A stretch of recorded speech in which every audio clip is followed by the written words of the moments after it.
Good evening. Welcome to Left, Right and Centre. I'm Vishnu Shom. On the programme tonight, 3 bills to replace the colonial-era criminal laws were passed in the Lok Sabha today. In the absence, by and large, of the opposition. Remember, they've been fighting on the security situation. Many of them have been ejected from Parliament for the moment, and so there was no discussion per se. The Bharatiya Nyaya Sanhita, the Bharatiya Nagrik Suraksha Sanhita and the Bharatiya Saksha Bill were passed despite as many as 143 members of the opposition being suspended. What are the implications of the new bills? That's what we want to look at. So we'll do a deep dive with leading lawyers and police officers in this country. Next up on the show, the latest ground situation in parts of Tamil Nadu, where the flooding remains extensive, with the Chief Minister asking for it to be declared a national disaster. And at 9:30, you don't want to miss this. There's some bad news. COVID is back. Don't panic. The vaccines are still working. However, in interviews to NDTV, Dr. Soumya Swaminathan and Dr. Rajiv Jayadevan, who's the co-chair of the National Indian Medical Association COVID Task Force, point out that the new substrain of COVID, which is being reported, is already spreading in the community and that the positivity rate is extremely high. The numbers will likely go up substantially, which is why we need to be careful. If the numbers go up in a country as large as ours, there is the possibility of a burden on hospitals. Their infrastructure to deal with COVID needs to be looked at. However, so far, it is not a medical emergency. So we aren't spreading panic, just information. So do watch that interview. But first, let's talk about the new laws in the country and what the implications of this are. In a few moments, I'll be joined by leading lawyers in the country, but my colleague Neeta Sharma joins us as well. Neeta, the broader picture, why did the government believe it was necessary to change some of the most important existing laws, criminal laws? Vishnu, because the laws are very archaic. They were about 150 years old. The government says that they needed to change, and now the new laws are more victim-centric. They are more concentrating on women and children, the weaker lot, the government says. As far as victim-centric is concerned, you know, earlier we used to see whenever a victim used to go to a police station to register its FIR, saying that the crime did not fall in their jurisdiction, they used to make her go from one police station to another. But as per new law, that is the BNS, a zero FIR can be registered regardless where the crime has taken place. Now she would have the right to information. An FIR copy would have to be given to her as soon as possible, and she would also have right to get information so far as what investigations are going on within 90 days. That is the stipulated time period prescribed in the law, that you need to provide her whatever investigations that you are doing. In other cases of rape, gang rape or sexual assault, each statement of the victim would be videographed. This again is needed because we have seen many a times accused exert pressure on victims to change their statements or also withdraw cases. But now once her statement is recorded, that loophole would not be used by the accused party. Secondly, the main important law is as far as the terrorism is concerned. Earlier they were defined in special laws, whether it's UAPA or MCOCA, but the Union Home Minister says that in certain states the special laws are not there. In those states, the cases, if any case was being registered, it was registered under CRPC, and the accused used to get a benefit of doubt and his quantum of punishment used to come down. So now there would be a uniform law throughout the country. So that's the explanation as far as the terrorism is concerned. Right. Another thing which has been introduced for the first time is mob lynching. Now mob lynching would attract death penalty. Earlier it was not clearly defined. Now it has been clearly defined by the government. Vishnu? All right, Neeta, lots of other points as well, but thank you for succinctly sort of pointing out some of the key highlights over there. I'm going to look more closely at this. Aman Lekhi, Senior Advocate, Supreme Court, and the former ASG of India joins us. Dr. Adish Agarwal, President of the Supreme Court Bar Association, will be with us in a moment, and Dr. Vikram Singh, former Director General of Police of Uttar Pradesh, with us as well. Aman Lekhi, before I come to you, I just want to run this graphic of what's changed in this overhaul of criminal law. So let's bring up graphic 5 if we can, so that I can just go through a couple of the key points over here.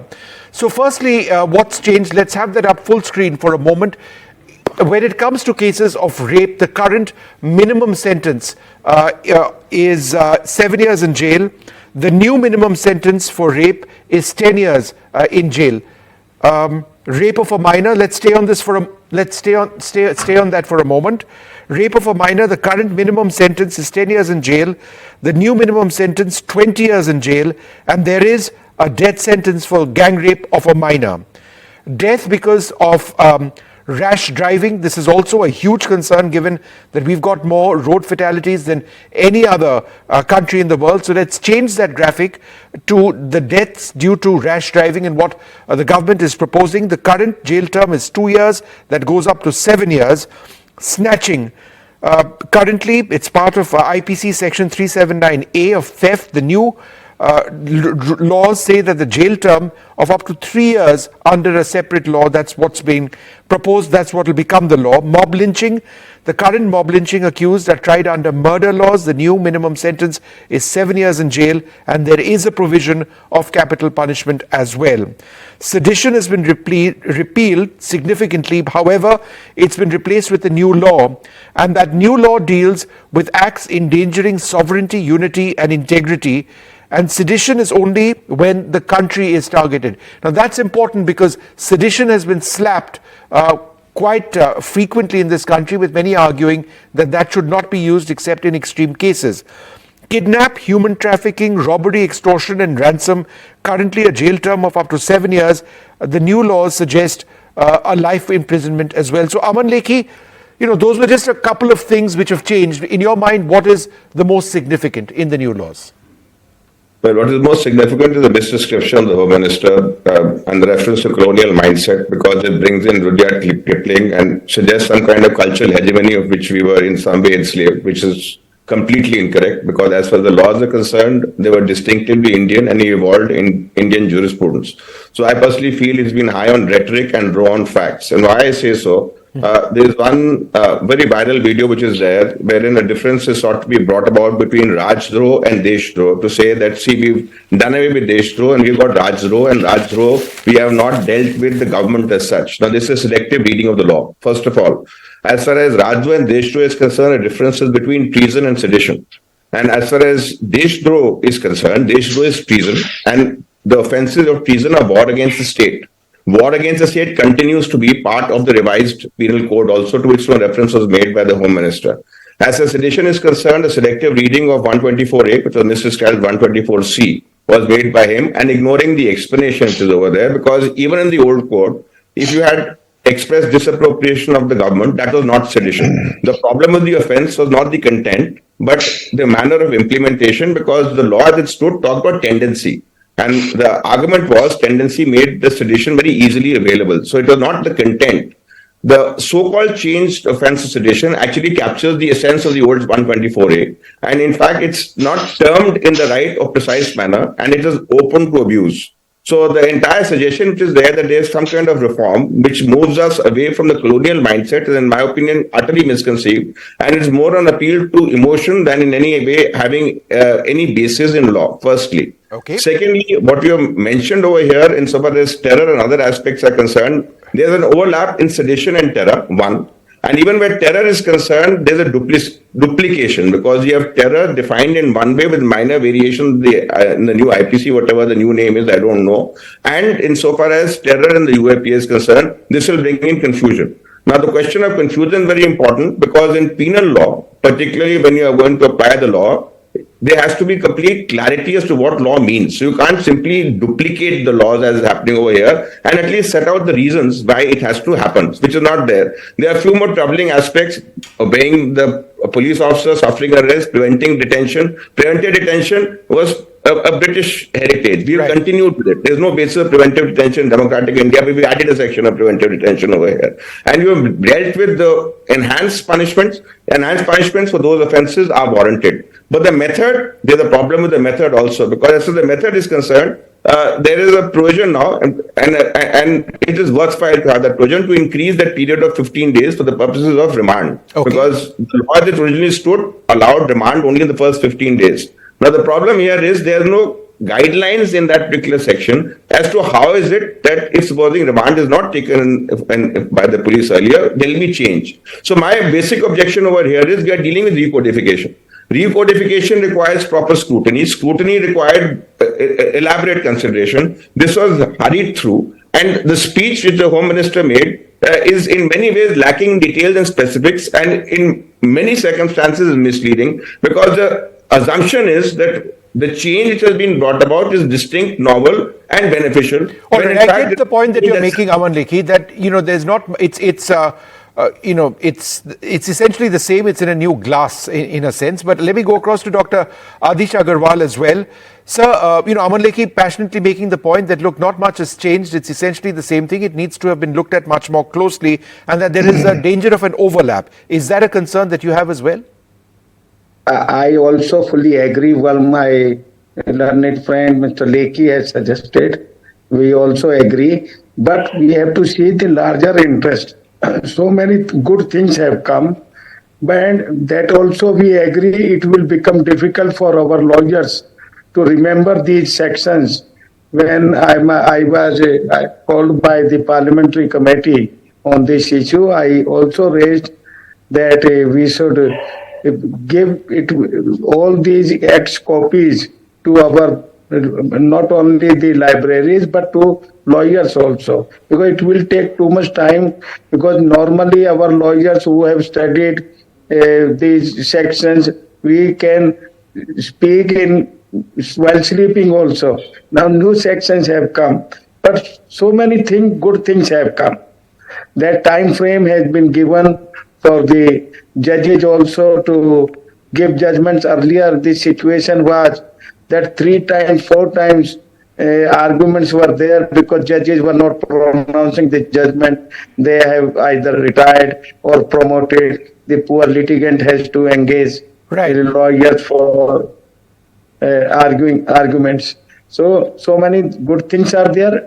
Naturally, when new things are there, there may be difficulties for our brothers and sisters in the legal profession, for the judges also. But by passage of time, and something has remained, that this is correct. It was so within short span of time, our parliament has to do so I this. get the point that there are some changes, we need to look at them closely, but yes, implementing it might be difficult. Vikram Singh sir, two parts of the law which I found quite interesting, and if we can have graphic 3 up, or 2 sections which have been added to the Bharatiya Nyaya Sanhita, a 2-year jail for revealing the identity of victims of sexual assault. This has been hugely problematic in our country. It happens all the time. The media is often guilty of this as well. Harming women's mental health is now being defined as cruelty. This can potentially bring justice to countless Indians. Absolutely. I'm in total agreement that this is nothing short of a revolution. As critics may say, this is nothing but cut, copy, paste. But the 2 sections that you have mentioned, as also clause 150, which defines that distinguishes between Rajdroh and Deshdroh, it is very clear. And other sections I can go on and on, but for paucity of time, I can say these are going to have very positive ramifications. And that would also include the process and simplification of lodging of FIRs, which was in the earlier 154 CRPC. And in today, you would see it can be online, in writing, in oral. And also, if there is a 0 FIR, the complainant can go to any police station, and within 15 days, that draft FIR has to go to the destination. Therefore, there are multiple changes. Adultery and all the recommendations of the Supreme Court and the Law Commission have been incorporated, as also the ingredients of Gachkoka and Makoka have been incorporated. Terrorism, mob lynching, the offenses that we have talked about, as also adultery 497 of the IPC has been dropped off because of the Supreme Court judgment of the year 2018. These are far-reaching changes that have been brought. And as Mr. Agarwal has mentioned, I too have studied law, 36 years of practice. I could rattle off sections, but today it is not possible. Perhaps in my lifetime, I may take another 10 years. I may not live long enough to understand the entire section and all the ramifications. But like that also, law has to evolve, but a beginning has to be made someday. Repetition, internalization, and then it will become a habit, as Mr. Agarwal has said. But yes, anything, there's a small price that one has to pay to go for this revolution that we have now. Now also, public servants, section 255. If they are complicit giving wrong, there's 7 years punishment for public servants. Also appeal, 30 days for His Excellency the Governor, 60 days for the President, and no appeal after the finding given by the Honorable President, it cannot go for any appeal, as you had in the case of many hardened criminals who went on for years and years, as in the case of Nirbhaya, that appeal and the matter went before the Honorable Supreme Court for years together. Now this will be a closed chapter. There are many good things that have happened in the changes, and I would really welcome that this is in public interest, victim interest, and also community services also for petty offences, so that the crowding of the jails can be addressed. Okay, Aman Lekhi, let's just talk a little bit about terrorism and how it's been redefined. Let's bring up graphic 4 on this for the benefit of our viewers. Counterfeit currency and trade has now been defined as a terrorist act, right? Counterfeit currency is a threat to economic security. It's defined as terrorism. Causing death of a public functionary is defined as a terrorist act. Kidnapping a person to threaten the government is defined as a terrorist act. Is there anything progressive that you see here? Well, I have only about 3.5 decades, not adequate as Mr. saying 6 years. So his knowledge of law and the revolution is bringing about maybe perhaps far more substantial. As far as this question of terrorism is concerned, and notwithstanding if there's a revolution, is a tumult, I would not call it a revolution. I mean, a revolution in a negative way, yes, because if you just multiply the laws, the chaos will cause the revolution. And that is not the kind of revolution we have to, in fact, contemplate. Question is, there is a definition of terrorism. Now we have replicated that definition in the penal code. There is an overlap with terrorism and sedition, and there is already a provision for treason, which is dealing with war, and therefore there is an overlap with terror there too. Now we have therefore 3 sets of sections dealing with one particular activity and a special law in addition. Now, how is the state going to deal with it? Now that goes to discretion. When it goes to discretion, who is vulnerable? The vulnerable person is a citizen. Vulnerable because a citizen, because as Mr. Singh is saying, you see, there's a law, and the law is revolutionary, and it's an improvement. There may be some problem in the middle, but okay, there can be some sacrifices. That is not the way a legal system works. For the purposes of the application of the law, there has to be some clarity and sense in the making of the laws. As far as these laws are concerned, I say that the question of sense is lacking because of the haste in which it has actually been brought about. And the speech of the Home Minister itself shows that fundamental legal concepts are lost to the Home Minister when he deals with it, because the explanations given are not there. So as far as the question of terror is concerned, we're dealing with substantial offences, yes. Where rape is concerned, revelation of identity is concerned, expediting trial is concerned, yes, positive changes. But the question is, while looking at the positive changes, they cannot ignore the more substantial one, because that affects the polity as a whole. And I personally think bringing in the definition of terrorism over here and the manner in which it is brought about is not correct and will create more confusion than the good. Okay, let's see what finally comes out of this. But I'd like to thank you all 3 experts, different domains, addressing all of these things, which is now going to be part of our lives in India. Thank you very much for being with us. Moving on now to the situation in Tamil Nadu. Nearly 20,000 people are still stranded in Thoothukudi in South Tamil Nadu amidst unprecedented rains. The army is now joined in rescue operations. This is the 4th day since very heavy rainfall up to 95 centimeters pounded southern Tamil Nadu, particularly Tuticorin district, which suffered the brunt of it.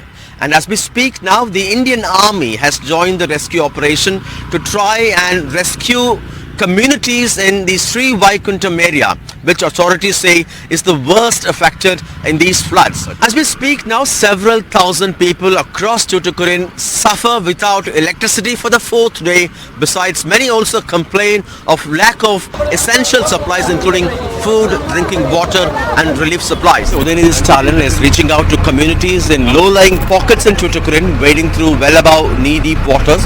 We're going to catch him for his assessment of the situation in this town. First, we will be giving all the relief materials, basic necessities like food, water, to all those who are affected.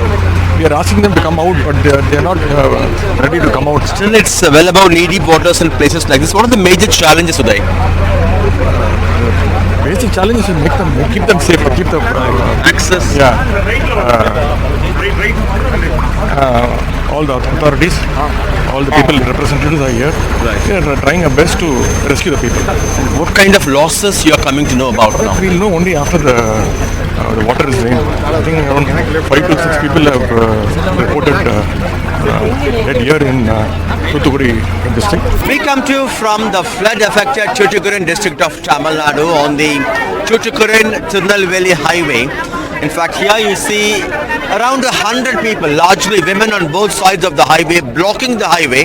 Traffic has come to a halt on either side, and they want the administration to come here, assess the damages here. They say nobody has come so far, although they have lost all their properties in the extremely heavy rainfall. என்ன பிரச்சனை பார்க்கணும்.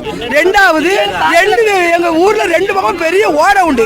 ஓடையில பூரா செவரு கட்டி வச்சிருக்காங்க. அந்த தண்ணி வந்து ஊருக்குள்ள வருது. அவள செவரு இடிச்சு எங்க ஓடை பழைய மாதிரி. Two major demands. They say the elected representatives ought to come and visit us one by one. Secondly, they need a permanent solution for the water problem. There is a kind of a water board in either side. They have to demolish the wall, build a new one so that the waters will not enter their area. உங்க நிலைமை எப்படி இருக்கு? சாப்பாடு சாப்பாடு எதுவுமே கிடையாது. ஒரு பாலங்கள எதுவுமே கிடையாது. பட்டுப்படியில் துணி மாத கூட துணி கிடையாது. ஒரு படுக்க ஒரு இடம் கிடையாது. எங்களுக்கு படுக்க இடம் கிடையாது. எங்களை யாருமே ஆதரிக்கல. யாரு என்னன்னு கேட்கல. Says we don't have a change of clothing. Even the girls don't have a change of clothing. வீடு வாசல் எல்லாமே இடிச்சிட்டு எல்லாமே இடிச்சு போச்சு. எங்களுக்கு எதுவுமே கிடையாது. வீடு வேணும். We have nothing left. We have lost our homes. We have lost our belongings. We have lost our clothing. We need someone to give us all these things. குடிக்க தண்ணி கிடையாது, எது கிடையாது, கிடையாது, பல்லு இல்ல சார். எங்களுக்கு ஒண்ணுமே இல்ல. இப்போ எங்களுக்கு குடிக்க தண்ணி கூட இல்ல. எங்களுக்கு எம்எல்ஏ எல்லாரும் வந்து பார்க்கணும். We don't even have drinking water. We need the MLA to come and talk to us. இந்த 4 நாள்ல சாப்பாடு கொடுத்தாங்களா இல்ல துணிமணி கொடுத்தாங்களா? சாப்பாடு கொண்டு வந்து தந்தாங்க பஞ்சாயத்துல. வேற 3 நாளாச்சு. தண்ணி இல்ல மாத்ததுக்கு ட்ரெஸ் இல்ல சார். எல்லாம் வெள்ளத்துல போயிட்டு நாங்க இப்ப அதோகதியா நிக்கோம். வீடு எல்லாமே தண்ணில போயிட்டு sir. She says once they gave some food, the president gave. Now we don't even have a change of clothing. We want the MLA to come here and speak to us on the Tuticorin-Tirunelveli highway with Suresh, Sam Daniel, for NDTV. A rail crisis in Tamil Nadu after the floods in other parts of Andhra Pradesh and Chennai. It has now spread separate situation in the areas that was mentioned in that report, Thuthukudi in South Tamil Nadu. We're going to take a short break. Up after that, another big concern now. COVID is back. At least there is a surge. We speak to two of the leading experts in India on this. What exactly does it mean? Are the numbers going up? How serious is it? You need to watch this interview. It's not about panic. It's about being alert to a situation which could build up in the next couple of weeks. But the vaccines, they do work.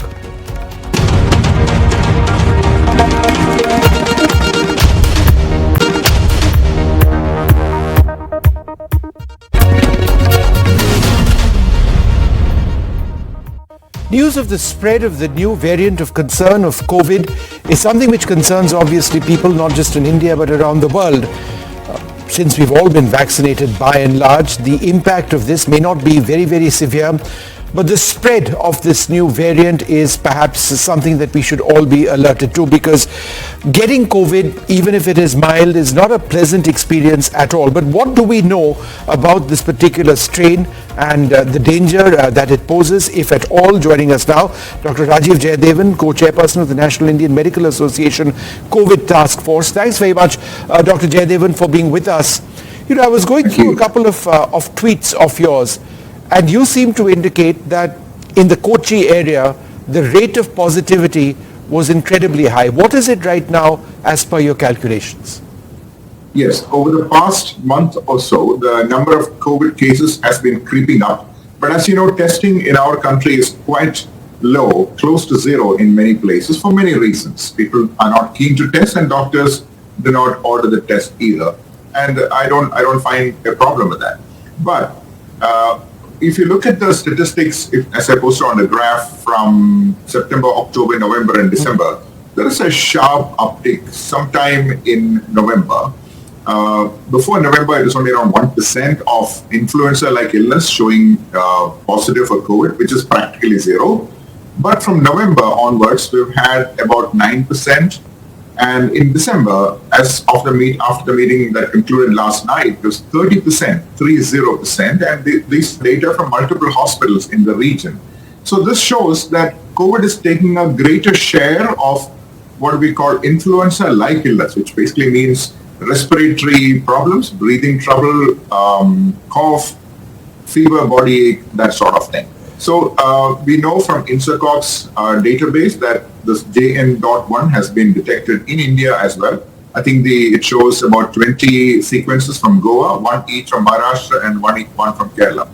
Now, JN.1 is rising all around the world. It's considered the fastest rising variant at this time. Now, fastest rising does not necessarily mean more cases. It simply means it's dominating the landscape, the COVID landscape.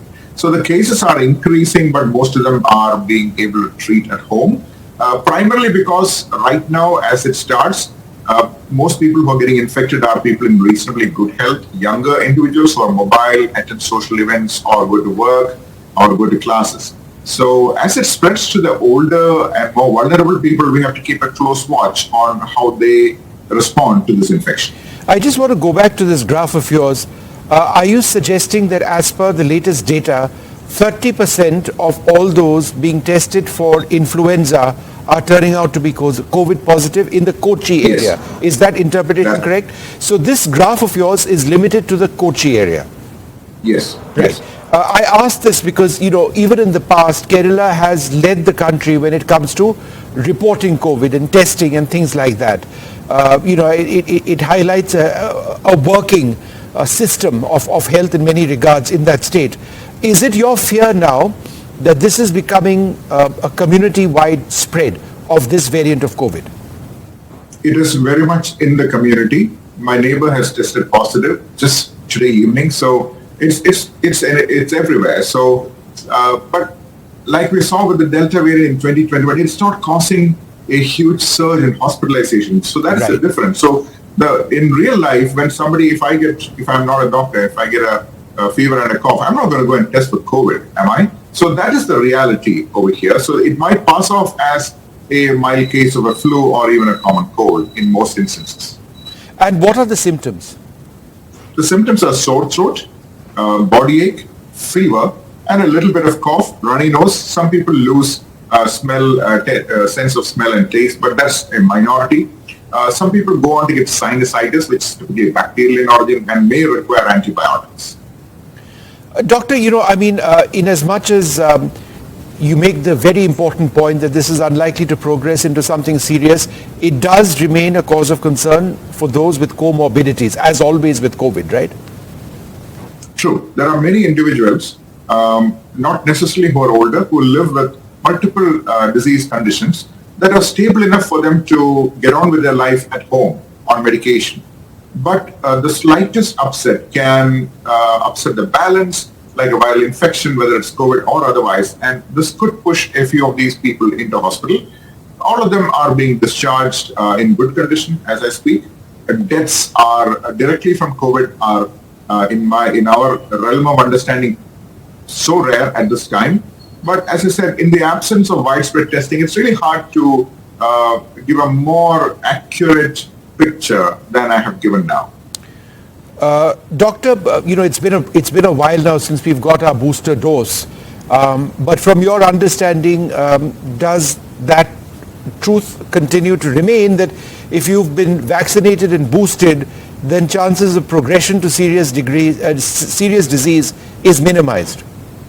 That's the view I share with many other doctors in this field. From India's perspective, India is a well-vaccinated country. We use different vaccines than are used in the Western nations. We must remember that. So their data might not be applicable to India at this time.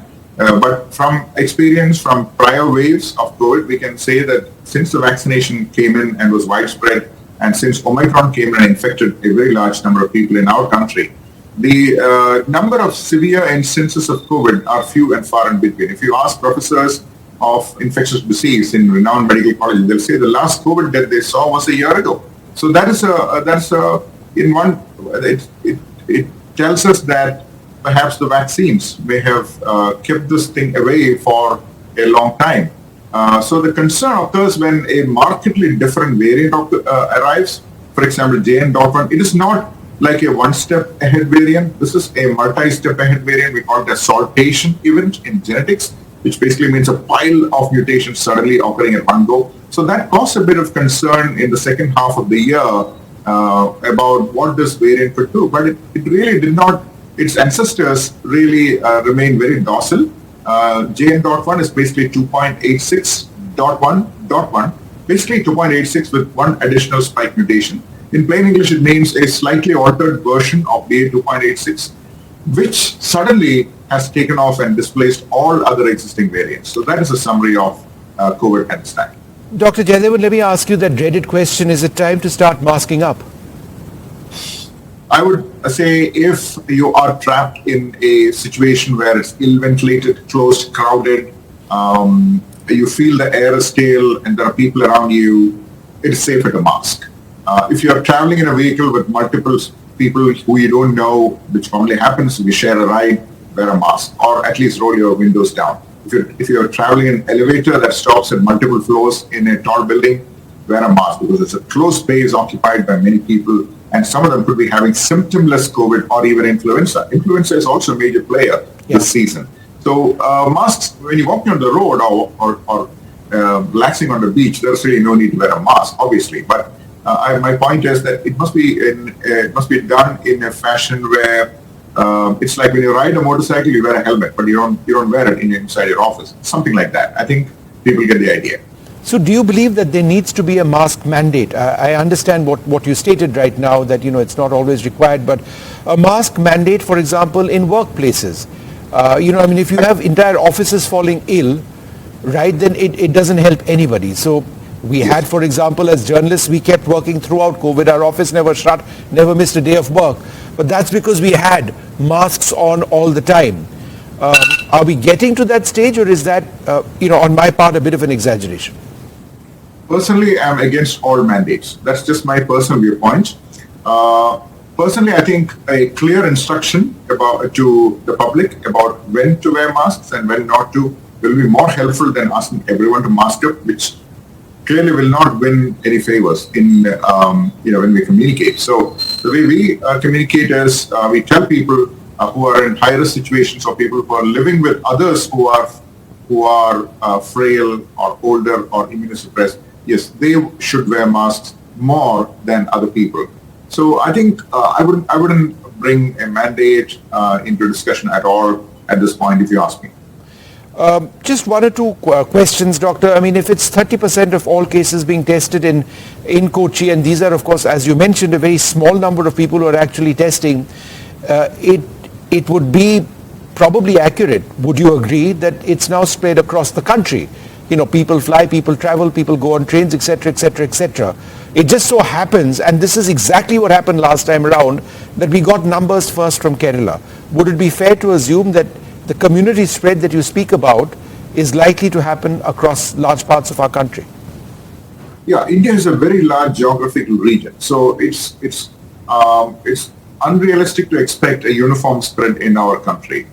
Typically, COVID spreads in high travel zones, which are travel hubs. Kerala is a travel hub, so is Maharashtra, Mumbai area, Goa is a travel hub.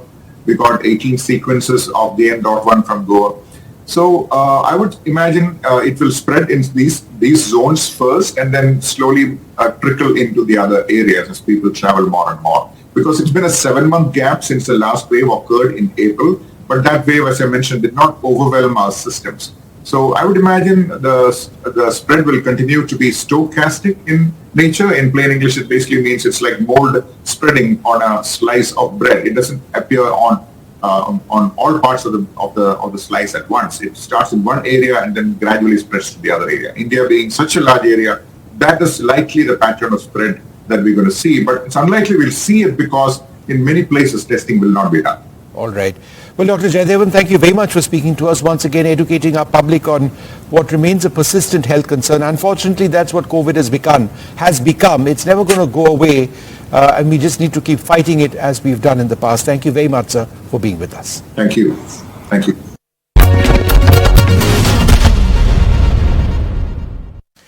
Well, joining us now for her her explanation of this new variant of COVID and what it means for people in this country, Dr. Soumya Swaminathan. Thanks, Dr. Swaminathan, for being with us.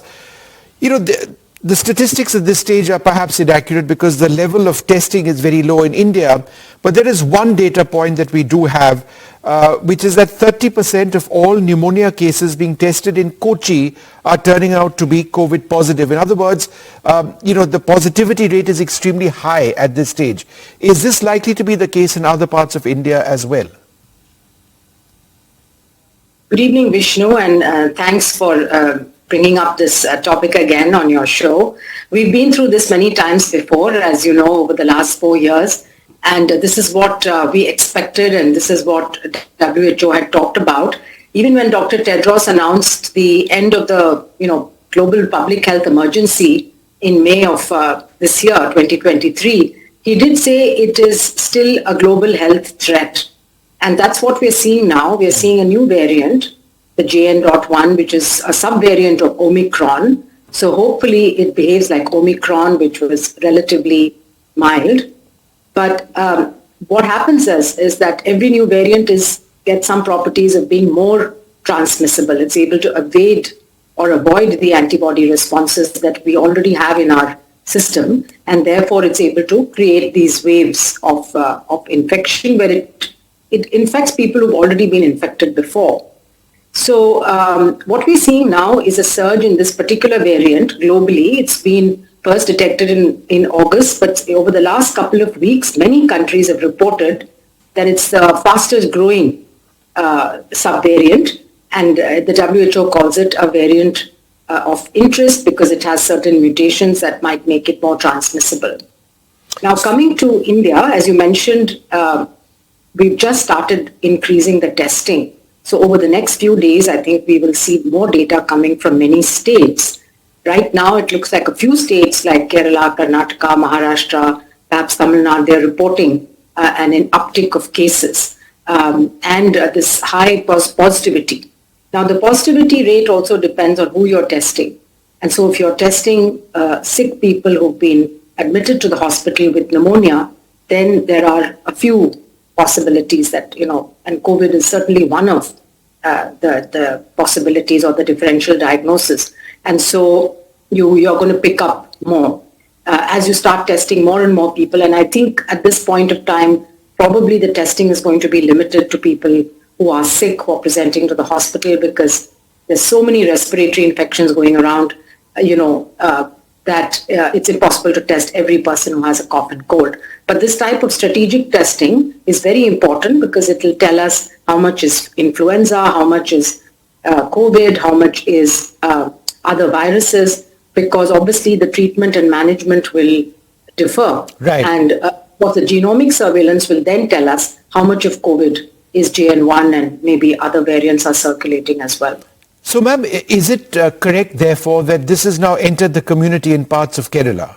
Therefore, it's in terms of progression of the disease, it's one step further from being something that's essentially contained.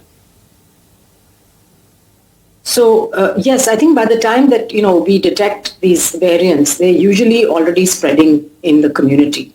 And so it's likely that it's everywhere, and the more we test, the more we're going to find.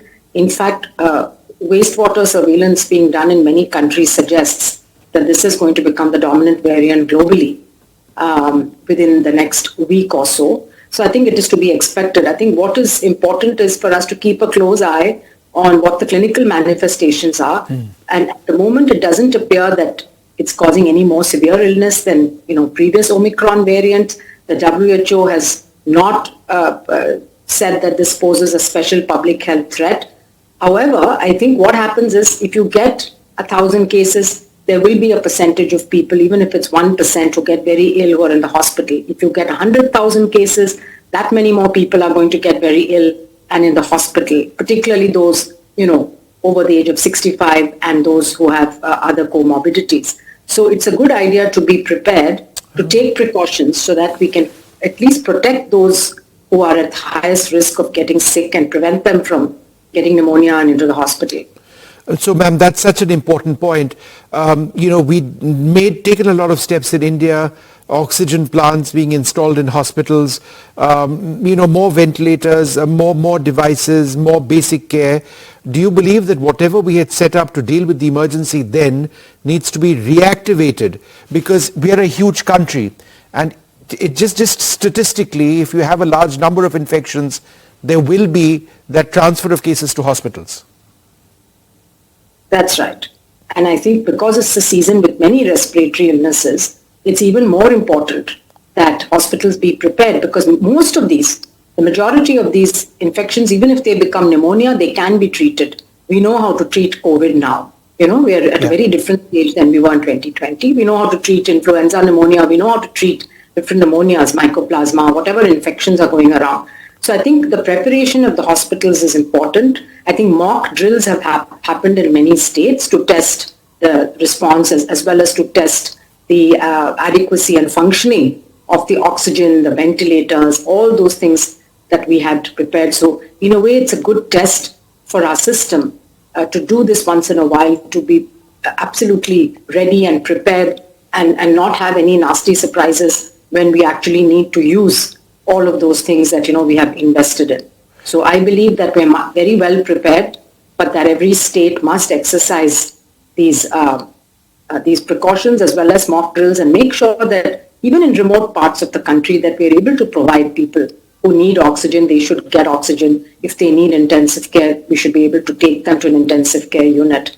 And it's not only in the cities, but I would say especially in the rural areas, it's even more important to test our systems. Do the vaccines still work, Doctor? Is there a case for a third dose for people in India?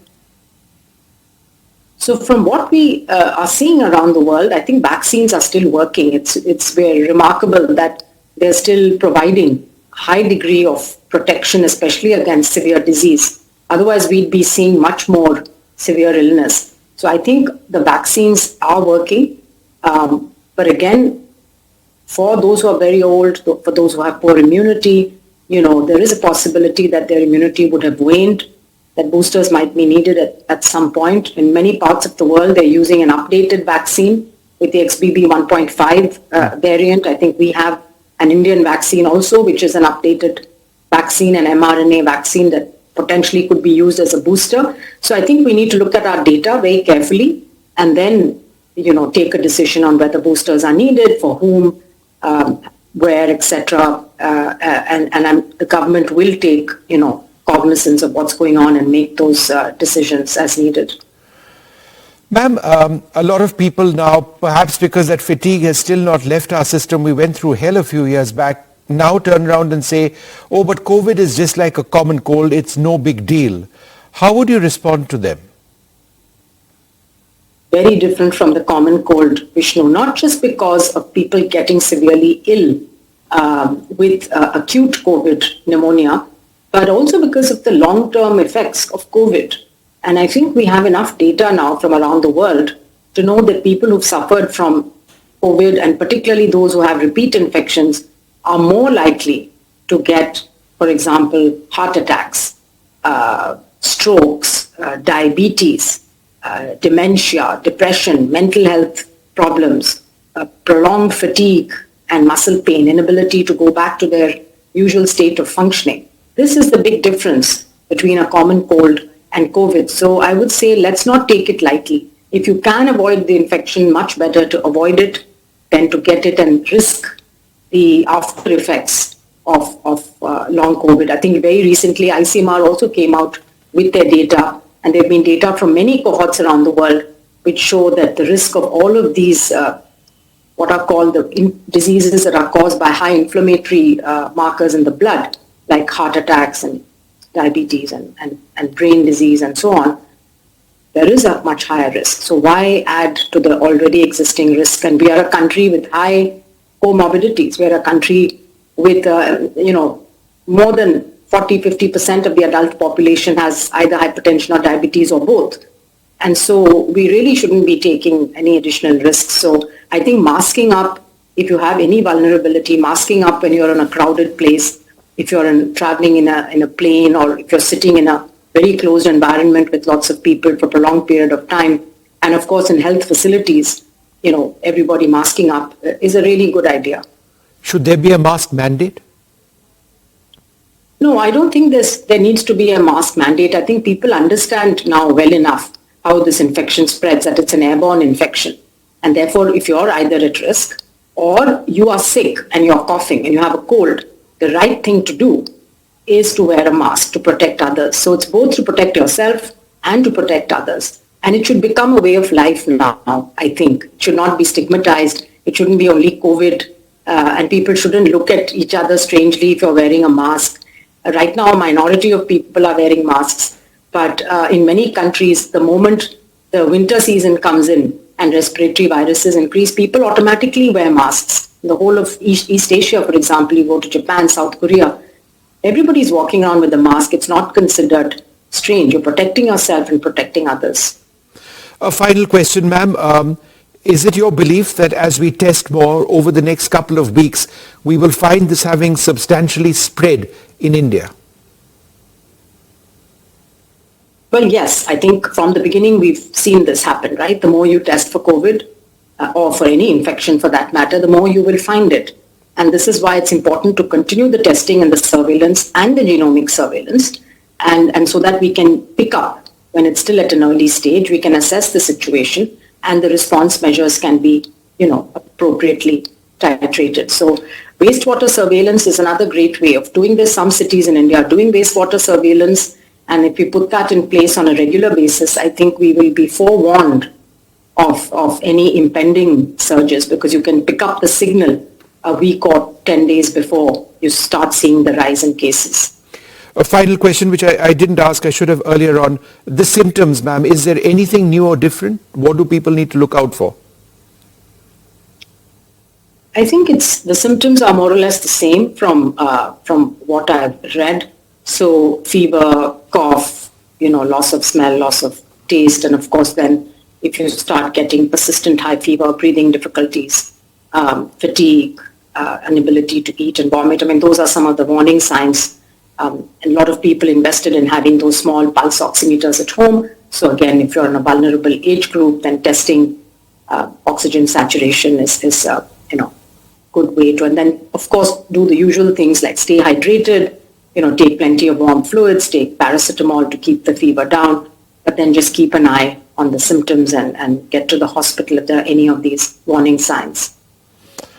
Well, Dr. Soumya Swaminathan, thank you very much for once again, spreading basic education and science to our viewers, letting people know that it's time to be alert once again if they aren't already.